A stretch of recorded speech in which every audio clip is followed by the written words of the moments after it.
we didn't talk about writer's block at all in this class, did we? Let's do a little talk about writer's block. Because writer's block, it's this weird thing, okay? Because doctors don't get doctor's block. You don't go to your mechanic for the day and say, change my oil, and they're like, mechanic's block. I can't undo those screws. It doesn't happen, but it happens to writers, where we're like, writer's block. And the trick is, writer's block is so tricky because it's kind of like if you go to your doctor and you say, I'm tired some of the time. If anyone here has any medical training, that could be like 50 million different things causing that. And it's like, I've got headaches. Oh, great. Only one of the most common symptoms for most diseases, you have headaches. It's the same sort of thing with writer's block. And there are a lot of things that could cause writer's block. I can really talk about the ones for me. Usually if I have writer's block, it's one of two things. I haven't planned enough for the scene. Meaning I'm just trying to write the scene off the cuff, and it's not a scene I can write off the cuff. I don't have enough going on. It's like that scene that I was talking about before. There wasn't enough tension in the scene in Stormlight, and I was bored with the scene. I'm like, something's wrong with this scene. And I actually, that's one of the times where I just stood up and just went for a walk. I'm like, what's wrong with this scene? Why, this should be interesting. Clever things are being said. Character motion is happening. And then it came to, I'm just like, there's just not enough tension. It's not interesting because there's no tension to the scene. And so I came back and found a way to add tension. This happened to another scene with me where it felt like the whole scene. Did I talk to you guys about this one? That everyone was talking heads. They were just talking. Talking. I'm like, there needs to be something going on here.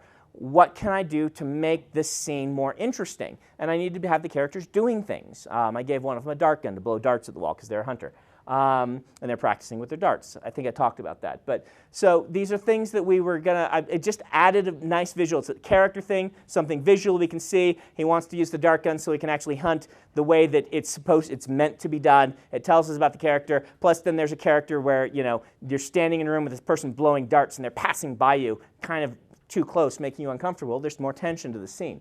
He's not a nice person, so that kind of adds to that tension. So there's just not enough planning. It could be bad mood.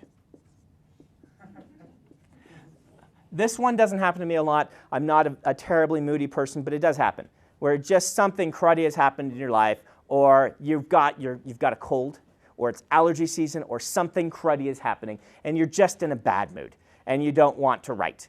You just want to be lazy, get a bag of Cheetos, and watch Top Gear or something like that, right? You're like, let's watch Jeremy Clarkson swear at people, and then I don't know. You're in a bad mood. 3 could be, and this is the hardest one for you guys to adjudicate, is there's a fundamental problem.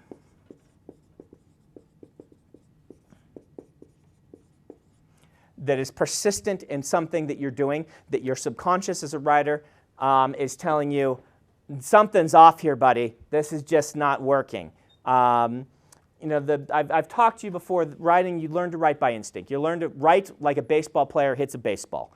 That's what you're going to do. All this stuff that I talk about, these are things I don't do a lot in the moment. These are things that when I step back, I say, okay, what's wrong with the scene? And then I can start to analyze it, and the answers start to come to me. When I'm writing, I'm like, oh, that's cool. Yes, this is funny. I need to have a clever quip here. I need a character moment here. I do them by instinct. I just do them. And that's what you're going to want to learn to do. This is why we're teaching you to write a whole bunch and start to be familiar with your process. The more familiar with your process you get, the more, when there's a fundamental problem, you will be dissatisfied and you won't be able to put your finger on it. The thing about it is, oftentimes, these two can be fixed easily by writing the scene anyway. Writing it kind of maybe poorly. And if it's this one, it's going to not turn out quite as well as you want. If it's this one, honestly, most of the time, it turns out just fine.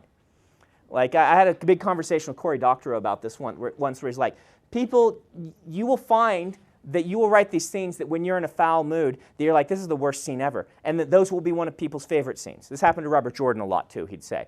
And that's because sometimes when you're in this mood, your writing skill hasn't changed. You're still writing great stuff, but you just can't quite see it. And so writing the scene anyway, it'll turn out well, Often, if this is the reason, it'll turn out poorly if this is the reason, but your subconscious will work on it and you will fix it. When you sit down to write the next day, you'll be like, I should have had people doing something. This scene is boring because of that. You'll reread it and be like, oh, I can fix this. I'll just toss this one aside, save it in my deleted scenes file, and I'll rewrite it with this fix. If you don't write it, however, this subconscious fix often won't happen. I can kind of get myself to do it by going for a walk. Maybe you'll be able to. You'll find your methods.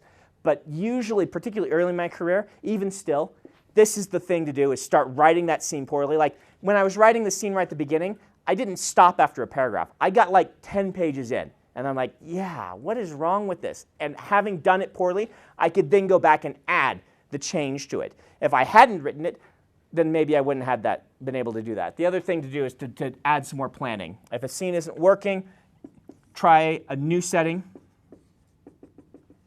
Try to add more conflict. Do it from a different viewpoint. Something to shake it up a little bit. And you can do this with the planning or things like that. So this is the hard one. And I don't know how to teach you how to fix this, because it's going to come to your instincts as a writer. When this happens with me, it's usually because one of my characters is off. If you remember when I talked to you guys about my process, and I'm talking about individual things to me. This may not work for you, but this is because I've learned my process. I do a lot of planning and pre-writing on my setting, a moderate amount on my plot, and not as much on my character. So for me, because I am discovery writing my characters, 9 times out of 10, if there's a fundamental problem, it's because one of the characters isn't working, because that's the part I haven't planned. I find that planning the characters doesn't work as much for me. They feel too stiff. So this is a necessary evil. But it does mean sometimes I'll get halfway through a book and say, this character is just not working.